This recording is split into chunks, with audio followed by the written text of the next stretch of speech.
When it comes to choosing between the Vivo X200 Pro and the iPhone 16 Pro Max, it's a battle of innovation versus tradition.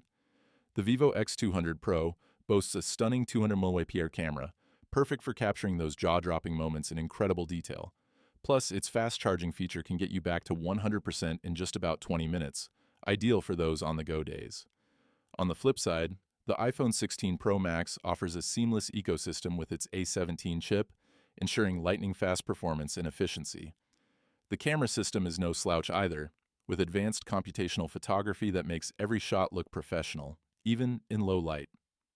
Display-wise, the Vivo's AMOLED screen is vibrant and immersive, while the iPhone's Super Retina XDR display delivers true-to-life colors and deep blacks. If you're into gaming or streaming, both phones provide an exceptional experience, but the iPhone edges ahead with its optimized graphics and software. Battery life is another crucial factor. The Vivo X200 Pro has a larger battery capacity, but the iPhone's software optimization often means it lasts longer on a single charge. Ultimately, it boils down to your priorities. If you crave cutting-edge camera tech and rapid charging, the Vivo X200 Pro is your go-to. But if you value a polished user experience and top-notch performance, the iPhone 16 Pro Max is hard to beat. Choose wisely.